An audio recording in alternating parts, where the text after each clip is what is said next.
They are world renowned. And some of these birds are in our gift shop. These are the birds right here. Give you guys a little show of these. They're very special. They are Oiva Toikka's design. He's a Finnish glass artist. Everyone here is from Finland. Of course, this is Dane Jack as well. He's going to be helping us out from the team. We're going to be making these birds for you all today, showing you that process. And it's a very special demonstration. We do this once a year. They even design a bird for this demonstration. And this bird, actually, right here. So you can come check that one out as well. These are all on sale in our gift shop. Be sure to check those out. So we have Helena right here. She's going to be gaffing as well as Juha. These two are both going to be making the birds. We have Dane Jack assisting. My name is Katie. If you have any questions here or any questions online, let us know. Please raise your hand, shout them out. We'd love to answer them. And here we go. Wonderful. Now for any sort of glass process, of course, we need to start with a bubble, and that's what Helena has here. And now this is a process that was, of course, perfected by Oiva Toikka. These are all of his designs.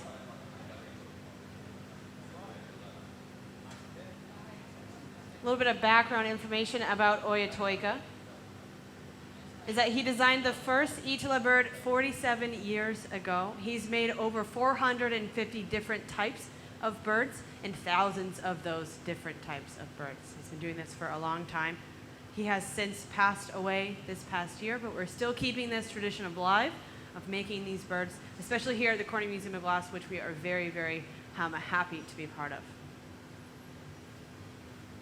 So, about this glass process, she's gathered some glass over that bubble that she's created, and now she's rolling it in some powdered color.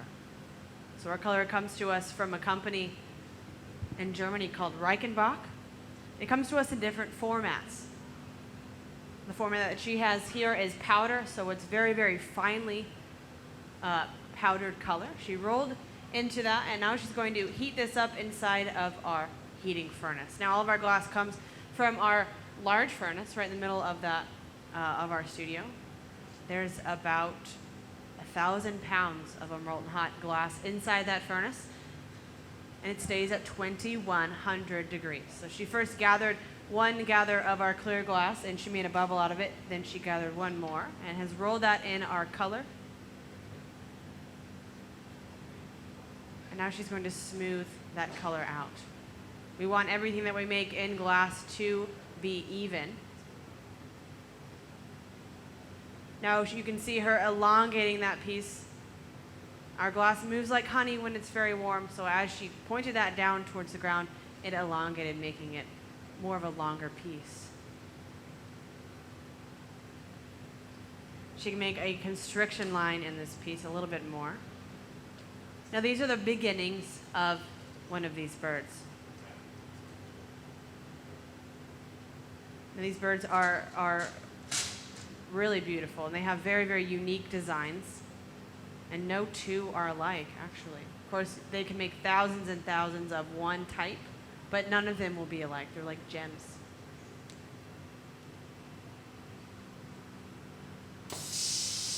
Now this is one of their torches. And it has a foot pedal, so she stepped on it and it's heating up just one part, which kind of keeps her upright. She could stand and put her foot on that pedal. Now it is going to pop every time they turn it off, so be wary of that, everyone. All right. Juha's making this mold ready, or preparing this mold for Helena to go into. Now watch this. This is great. She's going to go up onto this stepping stool, and she's going to place that inside the mold. Now she's going to inflate that, and that's going to come out as one shape. Now not all of our glass molds are shaping molds. This, however, is a shaping mold. Of course, she needs to really make sure that that inflates all the way, goes into every crevice, and there we have a beautiful shape. Now that's another way they can make these birds as similar as possible, is by having that shaping mold. However, because it's handmade, of course, they're all going to look a little different. So these reheating chambers are at 2100 degrees as well. You'll see us reheat this glass often. If our glass goes below about 1000 degrees, it becomes very vulnerable to temperature change, to thermal shocking. So we'll always keep it above at least 1000 degrees while we're working on it. Here are some images of other Oiva Toikka birds, a heron. And these are extremely beautiful. Not only are they representative of beautiful creatures, but they are kind of a simplified version. Of course, you can do many different things with a simplified version, but these are truly one of a kind.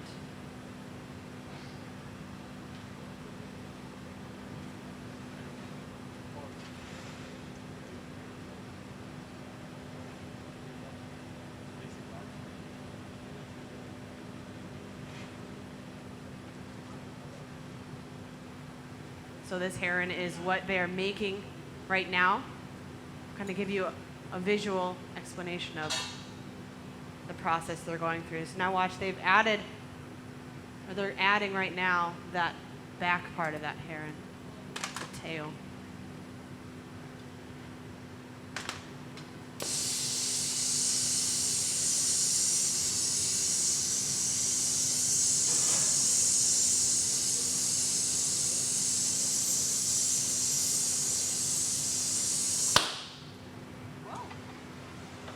So of course those glass colors look different when they're hot, so they're going to look red or orange. Of course the color that has cooled down quite a bit, you can still see a little bit of that color. It could still be a little bit more of a blue tint than a green.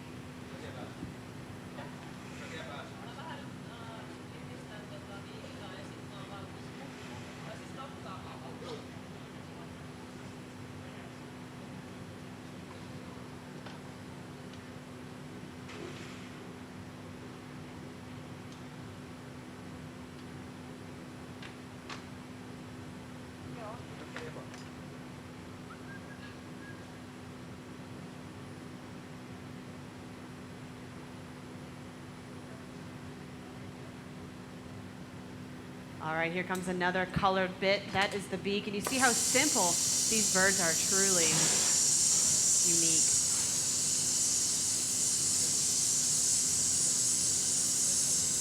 So we can, I know the colors in that photo were white with speckles on it. This is a different color than that. This is more, looks to me like more of a blue color. Of course it looks green now because it's really hot, so our heat's gonna play some tricks on our color. And we actually won't ever really be able to see that true color until it comes down in that annealer the next day. But we do know the coloring of what we're adding on when we add it on. So we do have the intention of that color, but it just doesn't look the right way when it's hot. Now these two have been working in glass for some time. Helena has been working in glass for about 14 years. And Juha has been working in glass for about 13 years. Iittala is a company in Finland. These two are both also from Finland. Here comes another colored bit. Now hot glass sticks to hot glass, so she can just add that on and then pull it to the amount that she needs it to be. And then still heat that up. So that torch is a really great spot heating tool, so she can heat just certain areas with that torch. Of course, she always heats the back of that pipe a little bit, just to keep that glass above that 1000 degree temperature. Of course, if she does, then it will break.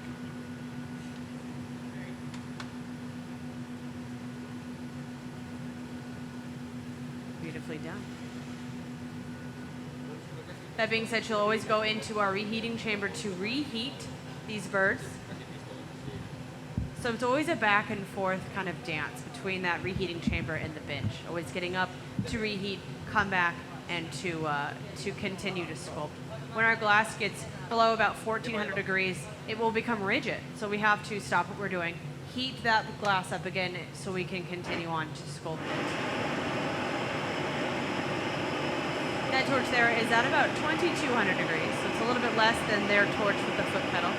That's kind of giving it a nice overall heat. And our most overall heat is with that reheating furnace.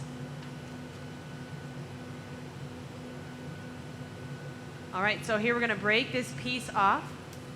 Juha's there to catch the piece, I believe.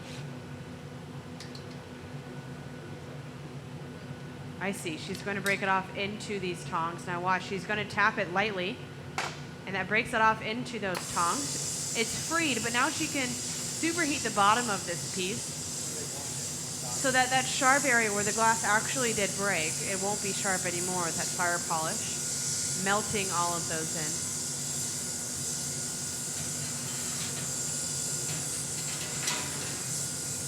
in. Now all of our glass needs to cool down slowly in a kiln called an annealer. She's also going to flatten that bit of glass down so that it sits flat. And look at that. That is a finished bird into that annealing oven. Yeah, let's give her a round of applause. And Juha, the team. Now that is not all. We have many more birds to make. So this is what we're going to be doing, making these different types of birds. They're going to go through a couple of different types. I think maybe more than that. So it is time for the next bird. A little bit of chatting to make sure that they're all on the same page. Lots of teamwork involved in glass. Do we have any questions out there? None, okay. Well, let me know if you have any. Awesome. So it takes more than one person to make glass. If you see someone working alone, they're probably working on something a lot smaller and a more simple piece. You can make glass quickly by yourself. If you're making maybe cups or ornaments, you can do that by yourself easily. However, of course, with something as fine as this, we want to work in a team. Here are some more images of Oiva Toikka and his birds. You can see the bird itself next to the design of the bird. Those are wonderful. Look at that. Next is a cardinal. We're going to make a cardinal. That's one of my favorite birds, cardinals. Who loves them? Yeah, you have a, oh, there we go. Lots of cardinal fans out there. You have a question, sir? Great question. How long does that have to stay in the kiln? Well, that's going to probably come down onto an 8, 10, probably 12-hour cycle. So at least 12 hours. But we're also going to keep this on until about 5:30 today. So it's going to stay at a 900-degree temperature, and then we turn it on to a computer system that allows it to come down slowly to room temperature the next day. So yeah, about a 12-hour cycle. Now that depends on the thickness of the glass. So if we were to anneal something that was this big and completely solid, it would take about 7 or 8 months to anneal.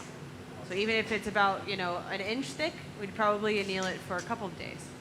Yeah, but since those are pretty thin, and not thin as far as drinkware, I'd say thicker than drinkware, probably as thick as these bowls down here. Yeah. Great question. Yes. Why don't they wear any protective gear on their arms? Yeah. That's a great question. I'm going to answer that in just a second.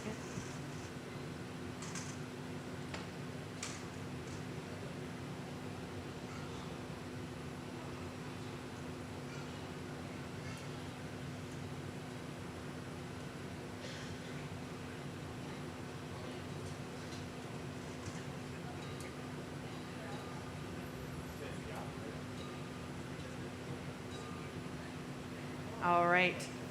After a quick chit chat, I've learned we're on the bluebird instead of the cardinal, so stay tuned for the cardinal.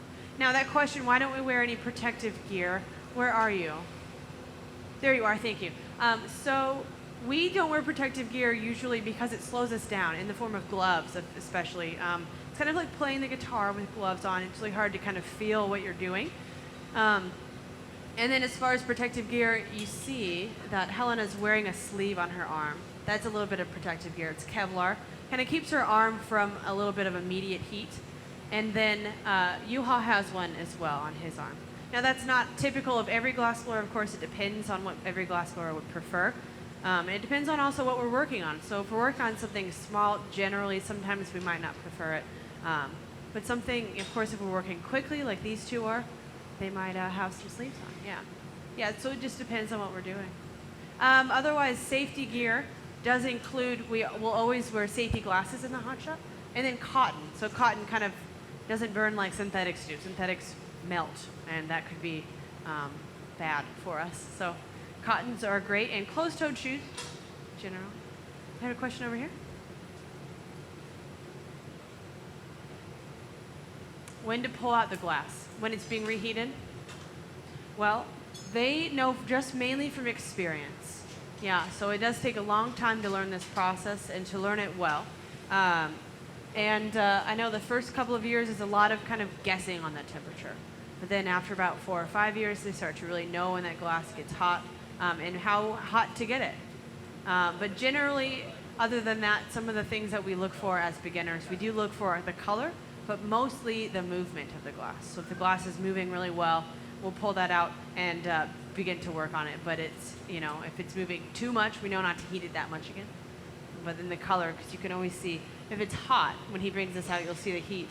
There you go. That's a very hot amount of glass.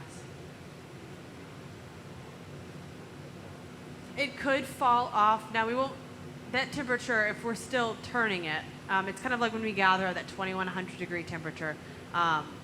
If, we can't really turn it to the point where it will fall off unless we stop turning. If our glass, of course, gets hotter, it will be a little bit more liquidy-like. So it would be more hot to handle at that temperature, but we kind of max out at 2200. Had one down here. What? The glass sticks to the pipe because the pipe is preheated. So hot glass sticks to hot glass, but also hot metal.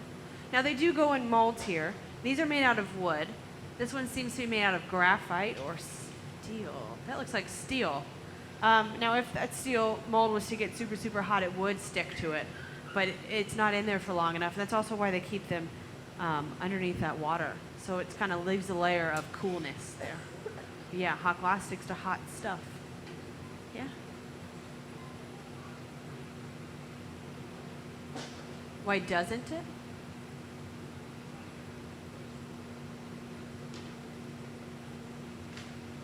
Right. When he breaks it off, is that what you mean? Or even right now? Why doesn't it break right now? Well, it's too hot. Yes. It's too hot at this point if he touches it to something wet to break. Yeah. It might cause small fractures to form, but then that would just heat back in because it's so warm right now. So the only time that glass would break, if you add water to it, is under 1400 degrees. He's working right now at about 1700 degrees. Yeah. Great question. Yes. Does the rod that he's holding get hot? Not where his hand is, and you'll always see his hand is actually in a certain area. So of course, as glass blowers are trained to do many things. One of them is to not hold the pipe too close to the glass. We have about a foot of tarnishing on that pipe from it getting hot over time that we know not to put our hands in. Of course, that only takes one time to learn, but you can see it from where you're standing, that darkness of the pipe. I'll actually kind of show you all. So this is a smaller pipe, but you can still see the darkness from here down. And this is a preheated pipe, so I can even work my hand here. Let's see. About there is where I know is too hot. So from there on, I wouldn't touch.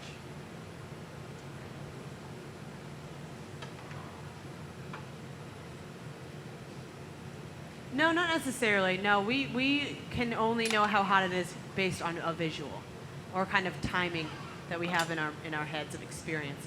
But no, the only time this pipe would get hotter beyond about that point is if we gather and the layer of glass is low, the level of glass is low. So that means if the level of glass is down here and I put this pipe all the way down in that furnace, it's heating up to about here. Even then, if she goes in and heats cigarettes gather out at about here, it's still only going to heat up to about there. Yeah. Wonderful questions. Thank you. Yeah. All right, let's check back in with these guys over here. This is the bluebird. Now he's added a bit onto this, I can see. He's also shaped that bird.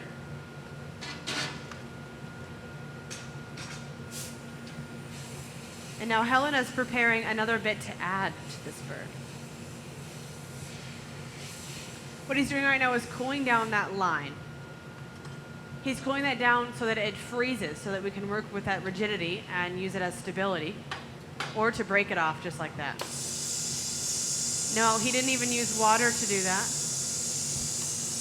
So even just cooling the glass with air will break it. Yeah, that's why it's very, very kind of challenging to work at that temperature. Again, lots of experience helps. So he's closed that off quite a bit. He's still holding it. She's going to bring over this bit.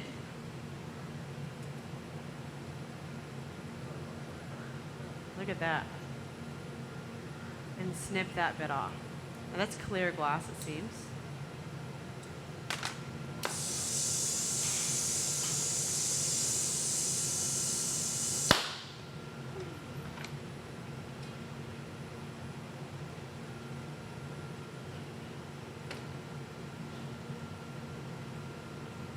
He's shaping it with a graphite paddle.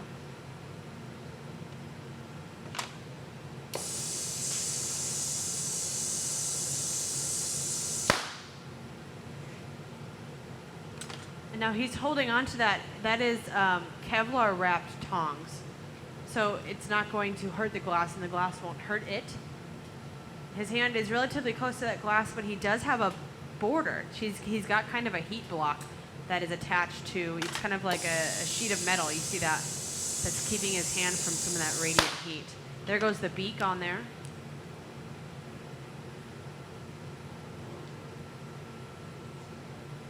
And a finesse makes it pretty perfect. Now she's going to put some gloves on. Helena is going to then put this bird away. And simple as that is, it's so beautiful. Yeah.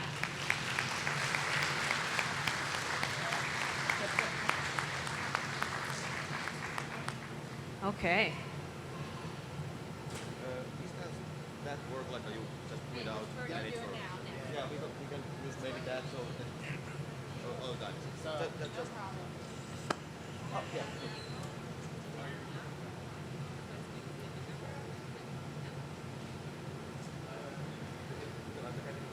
All right, so next up is the eagle, and we'll show that momentarily. You have a question?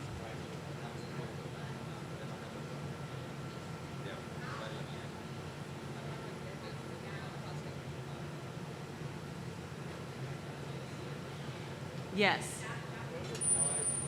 Right. Well, I'll tell you, she sets them all down very carefully. And just enough, of course, they're vulnerable at that state. But it's just a flat kind of kiln shelf in there, which is a ceramic material. It's a flat kind of like stone. And she can just set that down. It might kind of roll over a little bit, or she has flattened the bottom.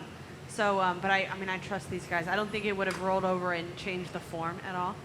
Or they put it away cold enough to where it wouldn't change that. So yeah, I think just more likely to have been kind of stayed on that bottom that she was holding on to. Yeah. There's one up there. Let me come out there. Can I come out there? I'm going to chat with you in a moment.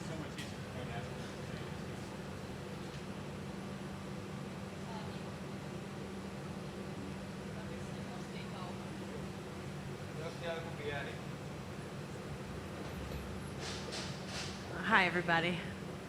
Come out. Hi. I'm among you all now. Okay, what was your question? The what? The machine. The torch machine? Well, the fire, which is the real tool, is made out of air and gas and then fire. So that's mainly what it is. The tubes, of course, supply that. I think that the whole thing is made out of steel. It could be stainless steel. It could be kind of, all I know is steel. Yeah, and that's a pretty heavy duty torch. I know it's a hot one because of how hot that flame gets. But yeah, combustion, air, so oxygen, and either propane or natural gas, and then steel. Yeah. You're very welcome. Of course, that steel gets hot with use, so they probably wouldn't want to touch that end. And you can see that tarnished area there. Always look for tarnishing in a glass shop. Oh, Juha would like to say hi to his kids. Yeah? Watching. Juha would? Yeah, would like to say hi to his kids. Juha would like to say hi to his kids. There you go. You can say hi. Can you? There, the camera. There you go. Okay, it's like 10 or 11 p.m. You can watch this and then straight bed. No, brush your teeth first. Ah, that's wonderful. Can we give a big round of applause for Juha's kids? That's wonderful. Awesome. Okay, so this is an eagle. We're starting with a bubble, okay? So we've got clear glass and a neckline. Now that neckline, you've noticed that's where they break that piece off from. So that neckline is actually a weakness in the glass. Another word for that may be a jack line because it's used, or the line is added in by using the jacks. This is a different type of jacks. I believe that the parts that he's actually touching the glass with are made out of graphite or wood. I haven't inspected those yet. Those are their own jacks. But technically, they could be called parchopes, but parchopes are generally longer, but I would say that's a form of parchopes. Yes. How are we doing on questions out here, since I'm already out here? But no problem if not. Yes.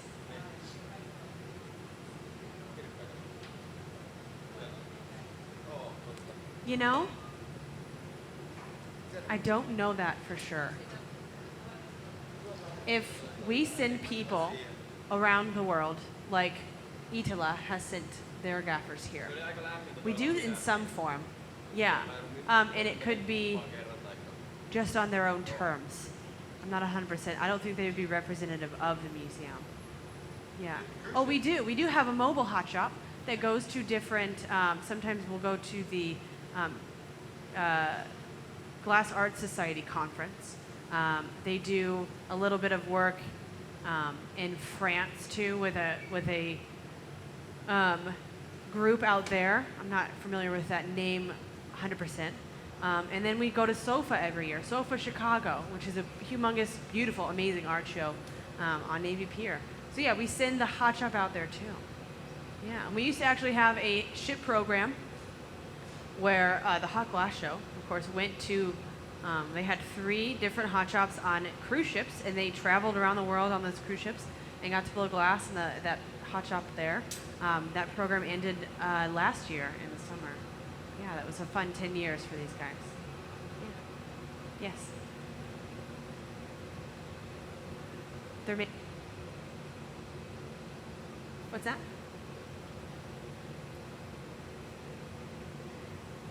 Yes. Not so much. Is opalescent glass harder to work with is the question. I would say sometimes depending on how much color you add. I know opalescent glass is a little bit different. But with that amount, I think that looks like it's like a little bit of a color kind of overlay or roll into color just like that, which that's not a whole lot of color. So I'd say not so much. Yeah. Mm-hmm. Yes. Great question. I love that one. So we have a camera inside of our reheating chamber that you can see inside of our reheating chamber with. That is behind a thick piece of fused silica glass. So fused silica glass melts at about 3,500 degrees, which is probably what that torch goes to. But since that furnace is at 2,100 degrees, that glass is just fine back there, so much that we can actually look through it with a camera. Yeah, so fused silica glass. It's a great invention. It was invented by Corning here in the 30s, yes.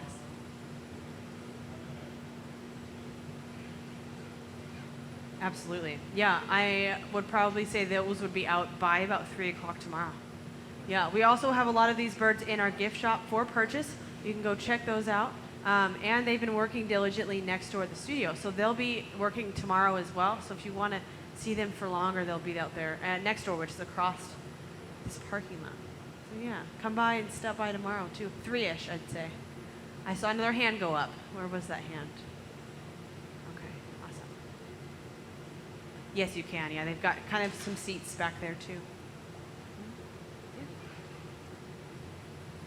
All right, so the bald eagle here. Now he's added that extra layer of glass from our furnace and more color. There's our eagle. Look at that.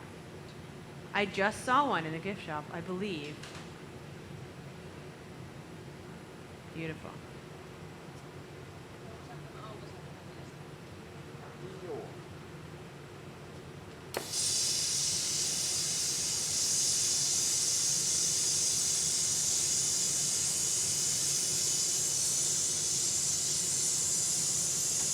Voisi ruveta ottaa muottia. Kyrpyyn.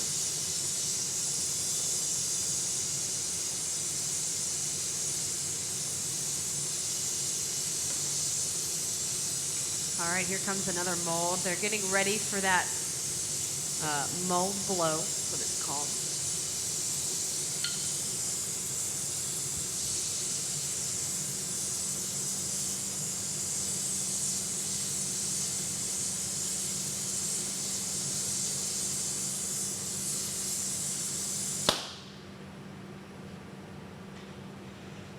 All right, so an extra heat, of course, is required. He's going to go into that mold here in a couple of moments. Now we want this to be pretty warm, very, very warm, just so we can get that glass maximizing inside of that mold. That being said, that mold's actually going to cool that glass down quite a bit. You just saw it, that it was in water, it's room temperature. It's going to cool that glass down really, really fast because it's also encompassing 360 around it. So we want it to be as hot as possible, and we want it to blow out very quickly as well. You can tell it's hot because of the way that Juha was moving it, like that, to keep up with how fast it was moving. So he'll twist and he'll inflate. She's going to make sure that that top doesn't blow out too much with that extra bit of wood. Lots of fire and smoke, that's our favorite part. Very nice. Nice, perfect form, yeah, and that's why we use the molds. They use the molds.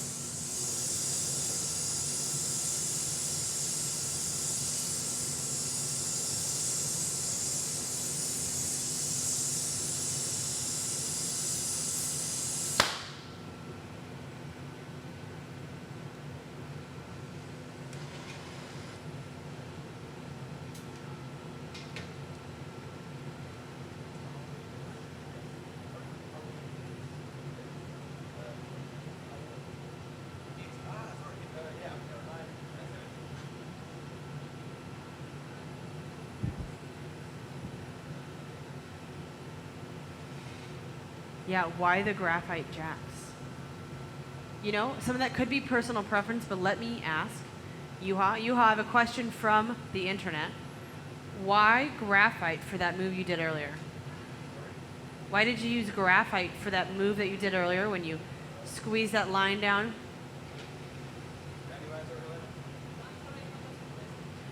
Why did he use graphite to squeeze down that line earlier? Why choose graphite over wood for that one? Wood. Could just be personal preference. Okay.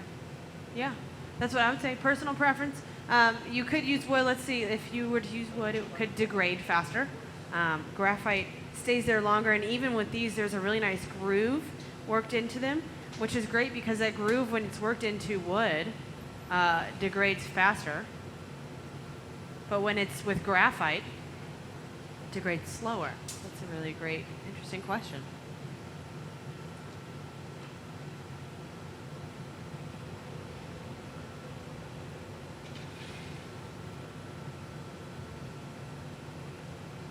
So Juha has flattened the sides of the bird.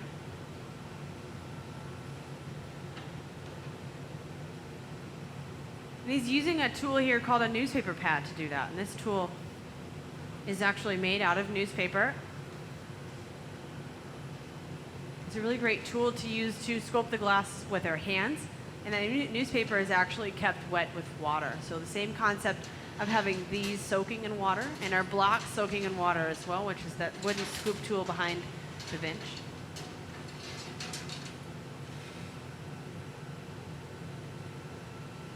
But a really great aspect of using that newspaper is that we can kind of fold it, right? It's movable, it's flexible material. So we can choose to use it to flatten just like that. We can squeeze the glass, we can kind of maneuver that glass quickly with the newspaper.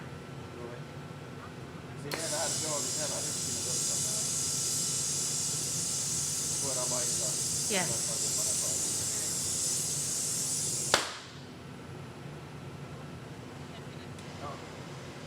No, yeah. These are actually all that you see before you down here are all made by hand. Now, that being said, this is handmade as well, but the shape itself was all made by hand.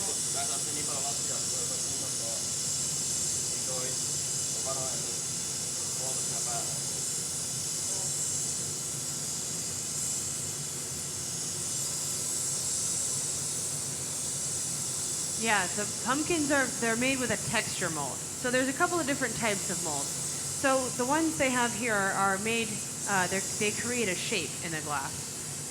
This one here, which is used for the pumpkins, creates a texture for the glass. So there's texture molds and then there's shaping molds. Now they'll use shaping molds just to kind of get to that shape a little bit faster since they make so many of these. But also it could just be preference because then they can get that exact size every time. Yeah, so same thing for here. We can get that texture every time, but we can choose the shape after that. Yeah.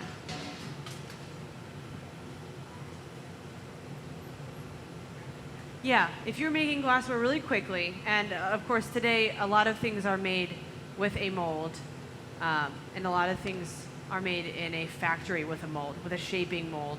And that's how most stemware that you would maybe found or glassware you would find at Target or at Pier 1 Imports is made with molds, yeah. But yeah, some stemware you would want to use a mold, but of course they can be done by hand as well. Yeah, most things in glass can definitely be done by hand. Yeah. Awesome. All right, checking in again.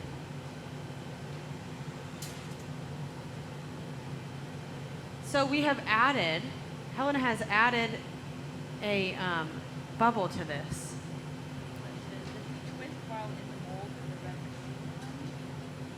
Yes. So does he, thank you for your question online, yes. Does he twist in the mold to prevent a seam line? Of course, you saw that squeezed around the glass. I would say that is one reason, yes, that we do twist inside the mold. However, another reason is just so we can get a whole 360 of that shape. And just in case one side is colder than the other, we want to turn so the whole thing stays that same heat throughout. Yeah, great question. So we've added a bubble, and now, we've added a gob of glass. And one wonderful thing you could do with glass is after you add another addition of glass like that, you can actually blow into it, and it creates a bubble. So she's created a secondary bubble on top of this bubble. And now here comes another bubble on top of this. Those are hollow pieces of glass. And that looks like the tail. One thing I find very fascinating and wonderful about all of these different birds is that the tails are very similar and that they're flattened and a little bit square on the back. Another really great design feature that they have created here. Really nice. Of course, if any of you wanted to see these birds up close, you're more than welcome to come and check those out. All right, so we have a tail and a head. We also have another bit being created over here.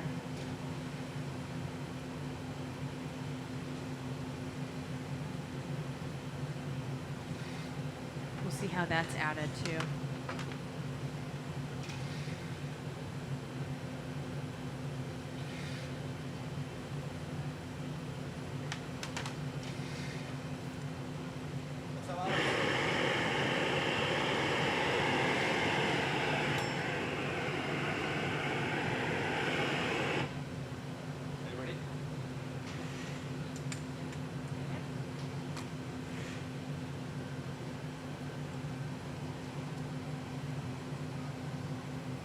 Here comes another addition. This is the Beak here.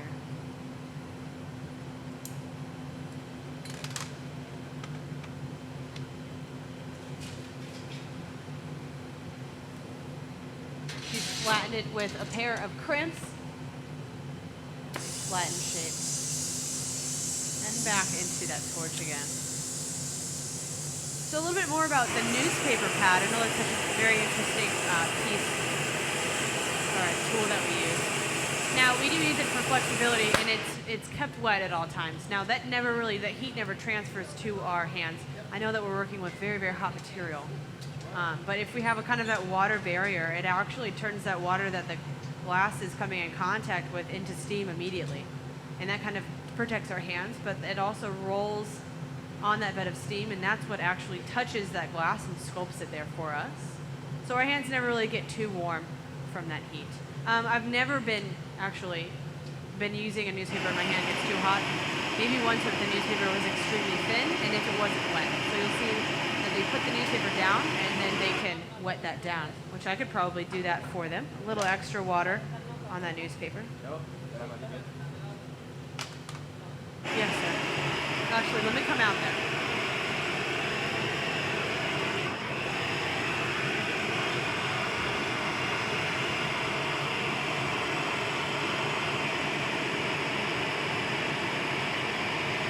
All right, hi.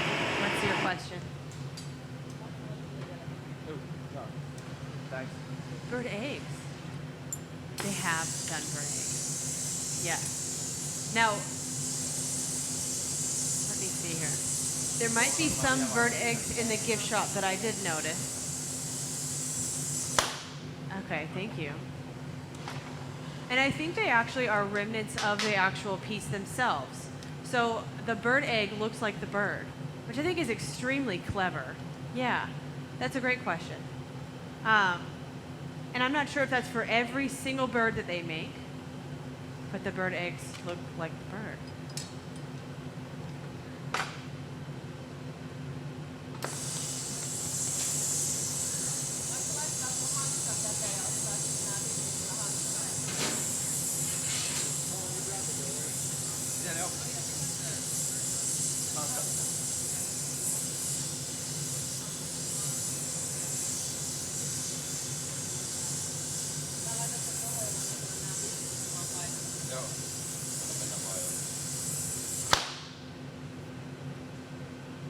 All right, extra heat on the bottom to make sure that it sits flat. Of course, that's very important to do while it's hot, because otherwise it would take about an hour to get that flat and then polished. Yeah, let's give another round of applause for the Iittala team and the Oiva Toikka birds. Wonderful. All right. Which bird is next? Cardinal. Here comes the Cardinal, everyone.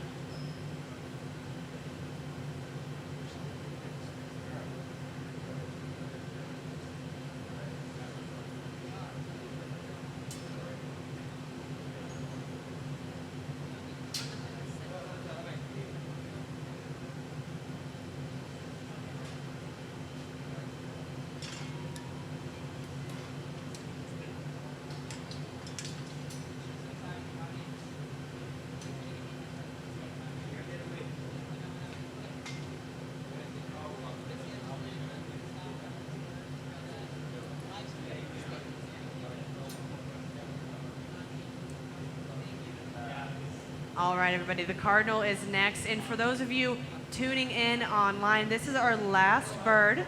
For those of you here with us today, we're going to do a couple more. We're going to probably go until about 5. So stay tuned if you want to. But for live stream, those of you online, this will be our last bird. That being said, if any of you want to revisit this demonstration, get a closer look online, you can see this video in about 2 weeks. I think it will be posted on the Corning Museum of Glass YouTube, which is a great place to not only watch amazing videos demonstrated here or from this hot glass show here. Lots of different artists have been featured, and we've got this going. I think that Corning's been putting YouTube videos on since 2008 or something like that. So a wonderful library, both at the studio and here at the Hot Glass Show. So yeah, check it out.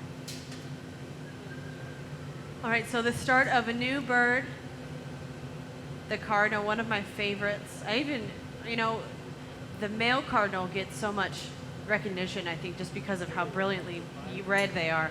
Those female cardinals, that reddish gray is a color so unique. But I do love the reddish cardinal.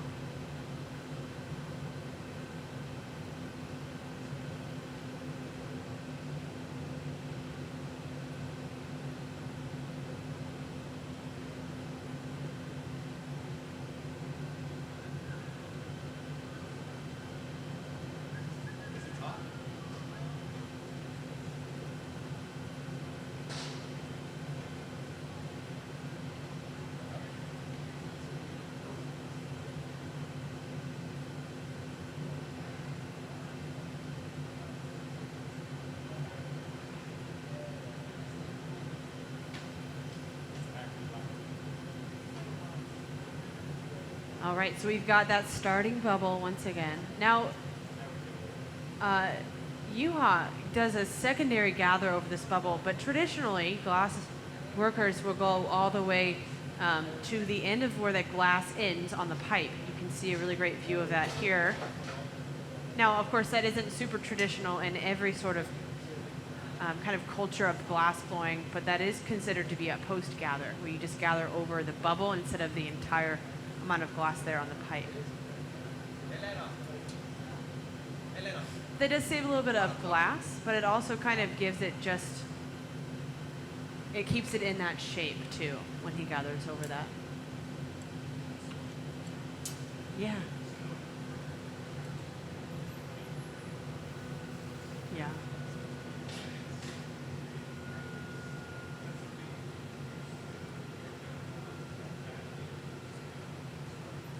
That's a great question. Now I'm being asked about how about breaking glass pieces, and so yes, it is. In the beginning, it is a tragedy every time it happens, because every piece that you're working on, it's maybe a lot better than the last one, but the good ones we make as beginners, they never make it. They just never do. And that being said, about 90% of our glass doesn't make it in those first couple of years, just because of how hard it is to get into that kind of break off safely. But yes, in Blown Away, there was a lot of pieces broken, and that's mainly in kind of not like an official thing that it was because of the pressure, but I would say that there was a lot of pressure during that, and so kind of the overlooking some things and things breaking might have actually come to fruition there. But these days, when we break glass, it is not even an issue. Yeah, and we're totally over it. It's not even, I'll make something great and just, it'll kind of be like, oh, if it makes it, that would be cool, but if it doesn't, no big deal. Yeah, and that's something that is great as a glass blower to learn, because it's also, I think, a great life lesson. Of course, coming from someone who's had to learn that, but just to not have any attachments there. But yeah, it can be very heartbreaking at first. Some of my best pieces have just all over the ground. Can we reuse the glass that's broken in such situations?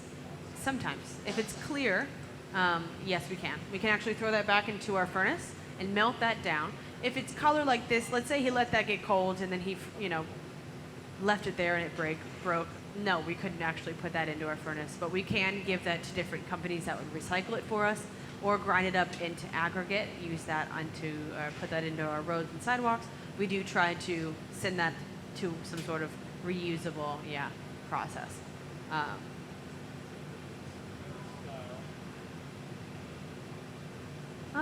Almost every day.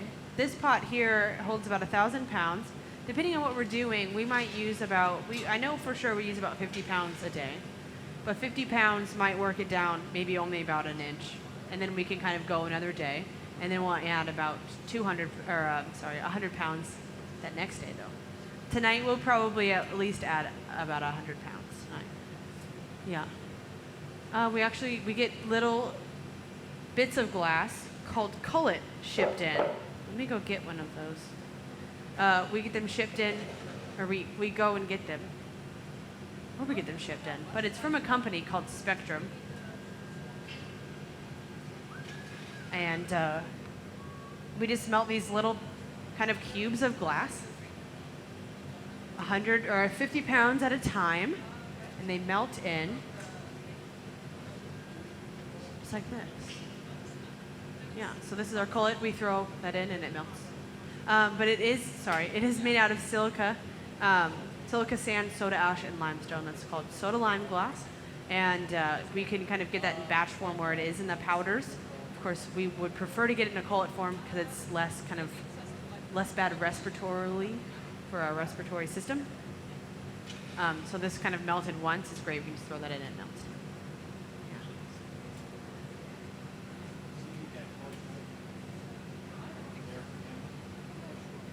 It's probably always on the bottom. Now, there are a lot of places that work their tanks down. If they're doing production, they'll fill it up, work it down, fill it up, work it down. Because we're a demonstration-based kind of hot shop, we work it down sometimes, of course, and that glass isn't too bad, of course.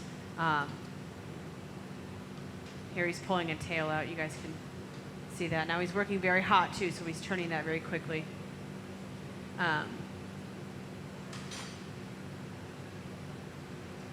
It's what, bubbling? No. It's just molten. It just is sitting there. Yeah. Okay, so as far as the glass on the bottom goes, yeah, we don't work it down often, I guess is the answer to that question. Yeah. So yeah, that glass kind of just hangs out in there at that 2100 degree. It's sitting in a big kind of ceramic cereal bowl that holds about 1,000 pounds, and it doesn't bubble at all. I don't think you can get glass. You can get glass to a temperature where it does bubble, but it's much higher, about 5,500 degrees. This glass is soda lime glass. Do you have one?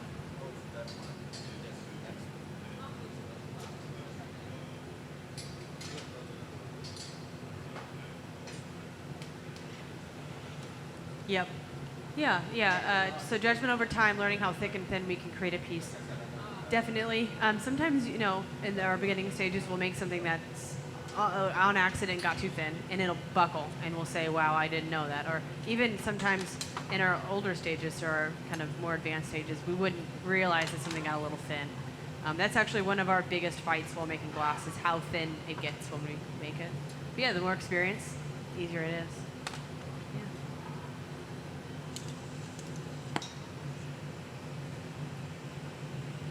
That's a great question. The most people come into this, to glass blowing in America by finding it in a college. Yeah, so let's see here. Dane actually came up through the Corning Museum of Glass. He got his start. His brother was a glass blower as well, so we kind of got into it that way. I went to school for it.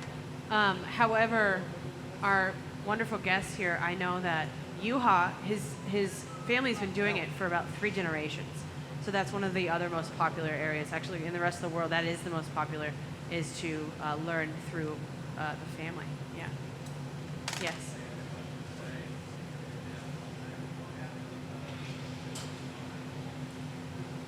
Of glass? We don't, well, if we're reheating inside it, and we have a piece with glass on it, and we reheat inside there, and it falls in, we just have to kind of scoop it out. Yeah, we won't let it melt in. So, a little bit, but if it does kind of melt in, it just sits on the top, generally, unless you leave it for like a couple days and don't tell anybody about it, which wouldn't, happen. But yeah, we'll get a big scoop. We need to scoop it out. Yeah, good question. Awesome. All right, so he's got this bird sculpted out as far as the body goes, the tail. I'm just so enthralled. These are great. And he can just sit at the bench and turn that on with his foot. I think that's a great, we should get one of those. I like those torches.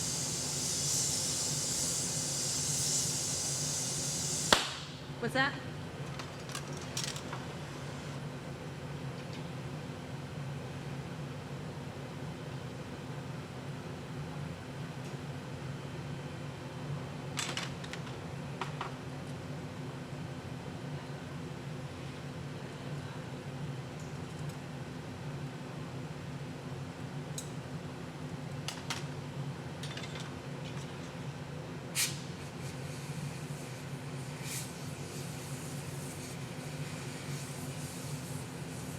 All right, Dane has another bit of glass that will be added on.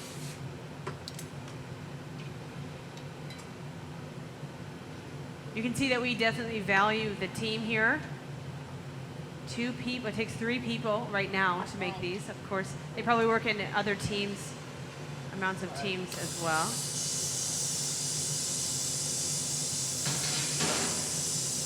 The more people you have working on a piece of glass, the more detailed it can be, the more larger in size it can be. And the faster it can go, definitely. That's what we have everyone here. Here comes a bit. You can see that time is of the essence, definitely, for these pieces. Nice little beak.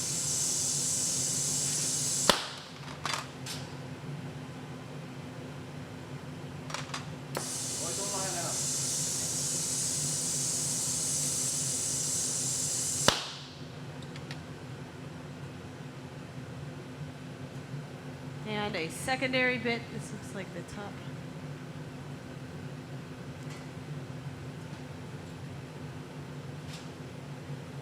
You can see that he's sculpting the glass as he's pulling the amount away. You can actually determine how much glass he wants and then sculpt it. As he's pulling that kind of back feather out.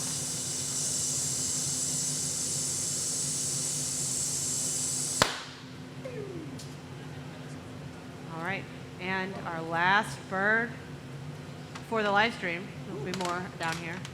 Into our oven. Big round of applause.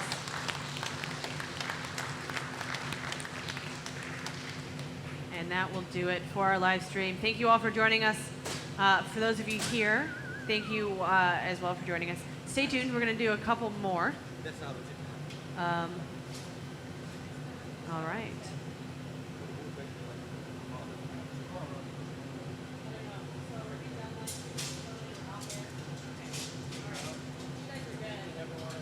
Is it over? All right, everyone. Thank you so much for joining us for our live stream. We're going to make a couple more birds, at least one more bird. And again, I'll still be chatting with you all. I'm going to kind of get some bearings here really fast, but stay tuned. Thanks, everybody.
What's he gonna do? Bird again? Yeah, another bird. Oops, sorry.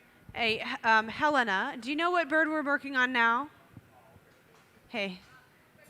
Woodpecker. Lovely. Yeah, we'll do a woodpecker. So you get to see it from start to finish. Yes. All right. There we go. There's the photo of the woodpecker. This one is very, very fun, very unique. How fun is that? And the fact that they got it upright sitting, just like a woodpecker does on a tree, I think it's just wonderful. Oiva Toikka, the man himself.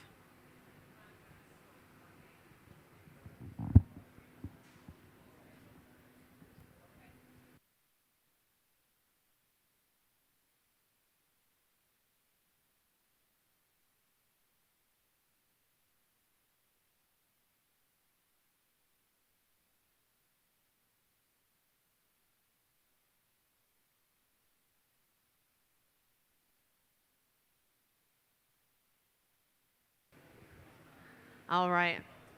So here comes that bubble, that starting bubble. Now, from me, from my standpoint, I have never watched them do this before. I'm very, very honored to be here. But I know from just seeing them do these for the past couple of minutes that they're going to gather over this again. So they're going to gather over it, roll it in some color, and create the woodpecker out of that. Yeah. Yeah. Again, we're still open for questions if anybody has any. These guys are chatting about I don't know what, but they're chatting. Now, these guys, they've been coming here every year for about 4 years. Yeah. Yeah, and so we've been doing this demonstration for 4 years. And it's great fun because we get to make finished birds and watch them make finished birds.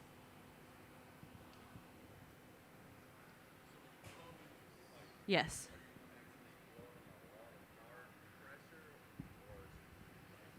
It depends on the heat. Now, that being said, if it's solid, if it's rigid like this is, you could blow your lungs out and nothing will happen.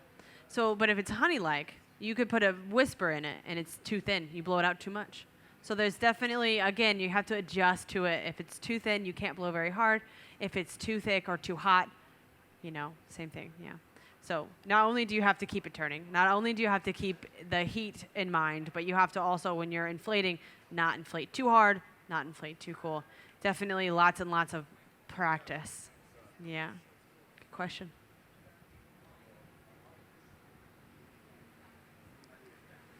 Rolling that in a wooden scoop tool that will help cool and shape the glass. That's kept in water as well. You can see a great camera shot of that.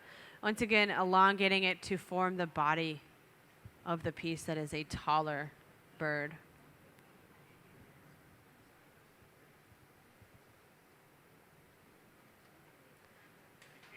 Yes.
That was actually a great question that I want to bring out to the rest of you. I was just asked if there are any different temperatures among the heating elements here.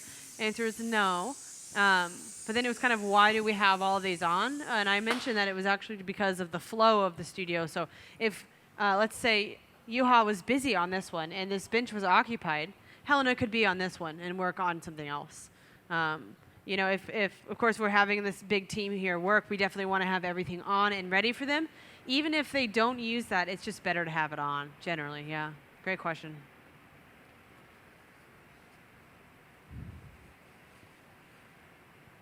All right, so we've got the body on that one. Now these colors for this demonstration were picked out by the Iittala team here for this specific show to show you all. And so the colors may vary from the photographs up on the screen. Again, it's hard to tell exactly what these colors are right now just because they're warm. So here comes a bit. It's very, very warm. Excuse me, he has flattened it, and it's still extremely warm. And she just draws that along the back to create the wings. And what's so unique about this is, once again, there is that square tail that comes right down off of the back. The finesse in these pieces, there's that woodpecker. And the amount of, what's the word I'm looking for? You know, I'll think of it. Gesture, that's the word I'm looking for. That's an art school term, gesture, of the wings going into the tail there. Of course, it's not anatomically correct, but it is very beautiful in the fact that it is very gestural.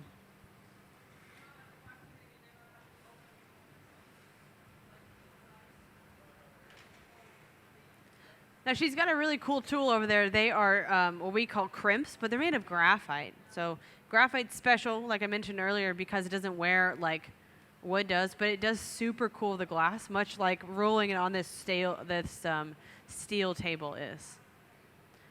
All right, here comes a bit being brought onto the top once again.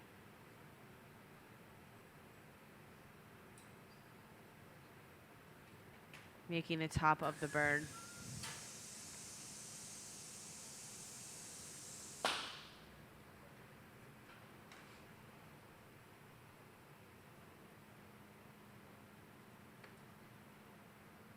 Now she can smooth that out and continue to sculpt the head there. And now she's been doing that for a long time. And so in order to make these designs, she must be very highly trained in how to make that piece look exactly the way it should by hand sculpting it. So of course we do have the molds that create the form of that piece. But that was all hand sculpted, that part that she just did on the head. So very, very well trained humans we have here.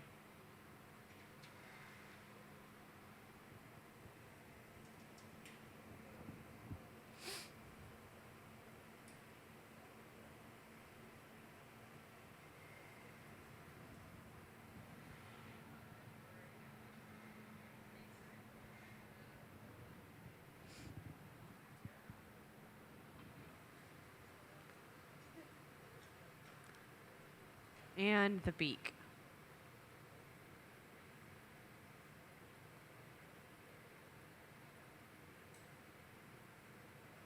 Of course, this one deserves a longer beak because it is a woodpecker. Again, with the gesture to divide each bird from one another. Oiva Toikka, the designer of these birds, knew how to differentiate them based on emphasizing each bird on its specific differences. So a cardinal would be, of course, red, but simplified. The woodpecker would have a long beak, but simplified.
All right, so our Cardinal has the top, or sorry, not Cardinal, our Woodpecker has that top traditional feather, you know, and this might be the end of this one. There we go. Now she's using actually a diamond file to saw that neckline in the back there to create even that weaker spot, make it even weaker. Now that diamond file, of course, glass can only be cut by diamonds, so it would help to file that away, and a light tap breaks that off. Yeah. A little bit of an extra heat down there. There's a little bit of extra glass I've been noticing, and so of course they do that intentionally so that when they flatten that down, they have a really nice resting spot. Thank you. Have a good night. So now watch. This is a hot plate, so it's not too abrasive and shocking for the glass. She just pushes it down as flat as possible, making sure that she herself does not rock on accident back and forth to make a rocky bottom. And there we are. Beautiful piece. Yeah, let's do it again. Might as well. Beautiful stuff.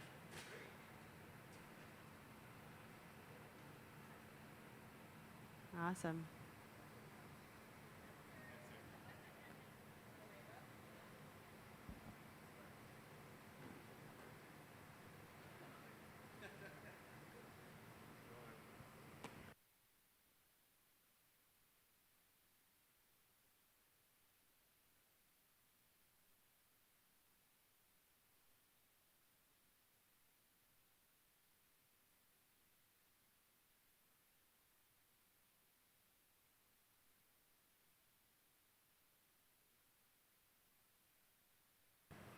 All right. We're going to go for one more, a finale. They said this is going to be a smaller bird, so a little bit less. I do want to remind you all that it is 4:46. The museum closes at 5. You are welcome to stay as long as we are still working here. The doors will, of course, be open for you to exit. I would recommend to exit around this side, not up. But if you need to go do your last-minute museum thing, you are more than welcome to. Thank you for attending. But yeah, we'll go until about 5-ish. Yeah. Do we have any more questions from anybody about anything? Let me come out for you. I'm coming right to you.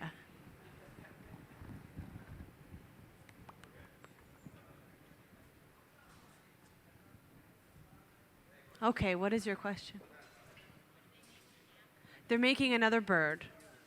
Oh, which bird? Right. I haven't gotten that from them. Helena, which bird are you making? A rainbow bird. Awesome. A rainbow bird. Okay. Awesome. I don't know what... Oh, there's a rainbow bird. How beautiful is that? Yeah, that one's awesome. Now, I do want to remind you all that these are for sale in our gallery. Go check those out. These are Oiva Toikka's birds that he has designed and had been designing them since the 40s. I'm wrong on that, the 70s, since 1974. He designed them with the Iittala shop in Finland. Just want to make sure here. Since 1972 was the first day that Oiva Toikka made his very first bird. So Iittala has since been working with him to make these birds. Oiva Toikka had passed away last year, and they are still continuing to make his designs, which I think is brilliant because these birds are superb. They're one of a kind. Each bird, of course, they'll have a designer. He'll design a certain bird, and then they'll make that bird about 1,000 times. And each one of those is very different, even though they're the same bird. Very unique. So the Museum of Glass is lucky to have them here for sale, if anybody wants to take a look at those. I'm sure they're also for sale on Iittala's website. It is a Finnish site. I'm sure it can be translated, though.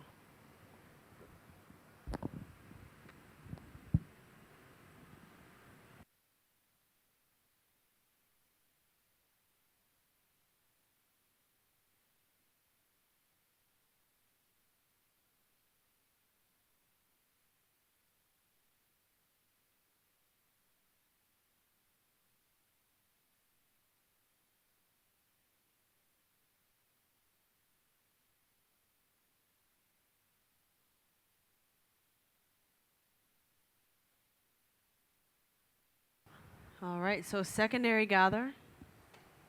And another gather. Now we can see the crew preparing for our charge. Yes, sir.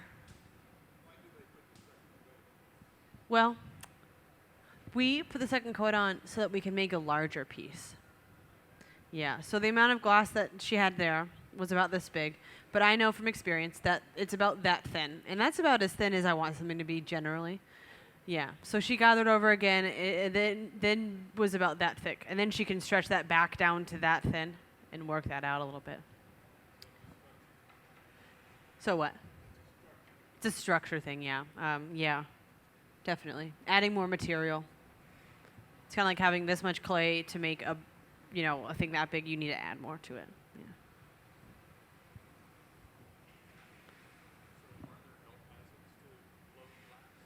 There used to be. There used to be health hazards to blowing glass. I would say the most prevalent one was probably silicosis, which is a horrible one to have. And that's from breathing in the silica or from breathing in glass powders. That's one reason why the glass we get shipped to us to put into our furnace is baked once. It's in a glass form. Of course, there is powders at the bottom of a bag, but we take precautions and spray the bag down with water.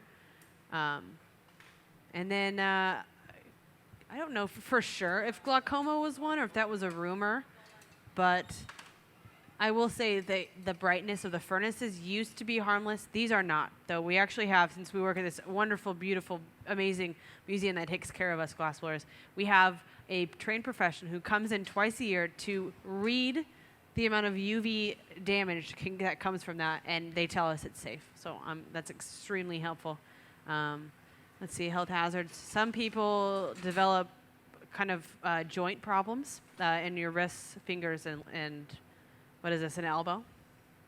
Sometimes yeah. Let's see. Yeah. Yeah. Mm-hmm. That's funny. Sometimes we do worry about catching colds from other people, but usually those people will tell us they have a cold, and they'll either keep alcohol swabs in their pocket, or they'll just make their piece by inflating it themselves and not let anybody else. Yeah, and then they'll clean their pipes afterward. Yeah, so definitely, it can happen. The irresponsible person might not mention it to someone else. I don't want to be in anybody's way. But yes, we're all pretty responsible here. Yeah, I don't think I've ever knowingly caught a cold from a glass studio. So, but yeah, it could happen. That being said, we do clean these pipes every day. When we get here in the morning, we light everything up. We sweep the floor. We put our broken glass in its respective bins, and clean some tools, and we clean our pipes too. Yeah. Keeps us all pretty safe.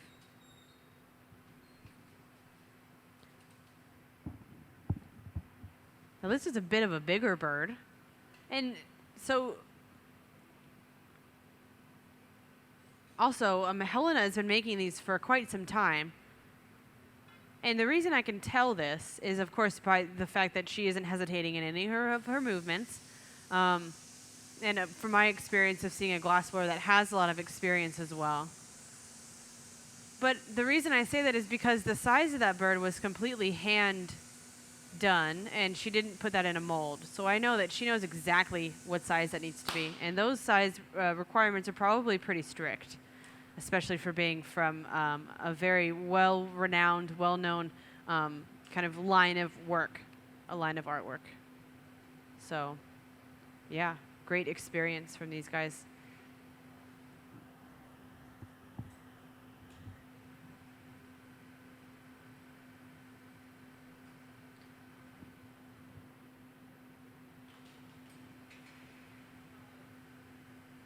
All right, break off. Just so simple.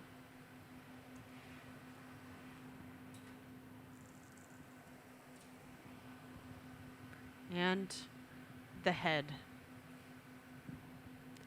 Now, I don't think I've ever seen a rainbow bird before, but I think they're pretty cool. Actually, also didn't know they were called a rainbow bird. Yeah.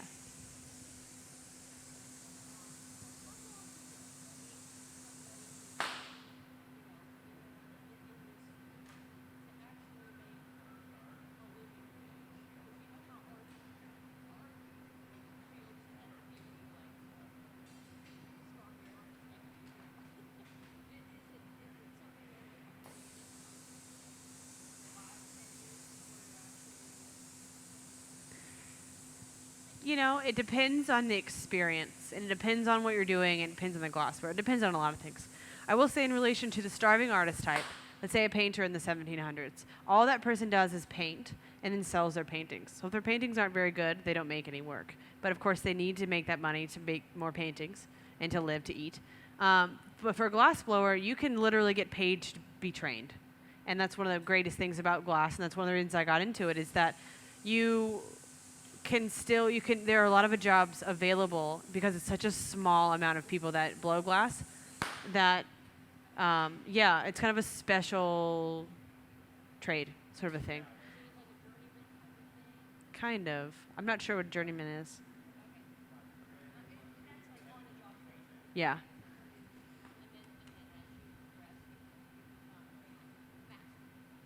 Yeah. Yeah, I'd say it's about that. Yeah. So generally is reference there. Oh, there it goes. The last bird, everybody. There it is. Yeah, let's give them a huge round of applause, everybody.